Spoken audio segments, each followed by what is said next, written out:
Китайцы догонят весь автопром. Я думаю, что не догонят. Почему?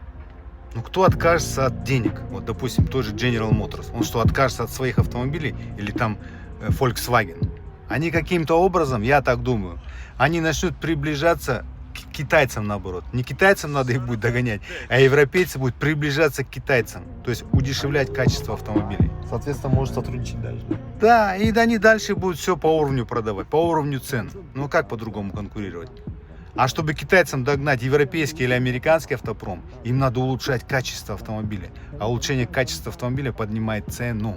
Соответственно, они могут только догнать автопром количеством моделей. Хотя кому нафиг это количество нужно? Одна и та же марка. 50 наименований автомобиля. Кому не нужно? 5 достаточно. Там кроссоверов 5 легковых, а у них 50 будет, что ли, видов кроссоверов. Будет гонка систематическая и постоянная, но никто не победит в этой гонке. И итоговый ответ. Будут все на одном уровне.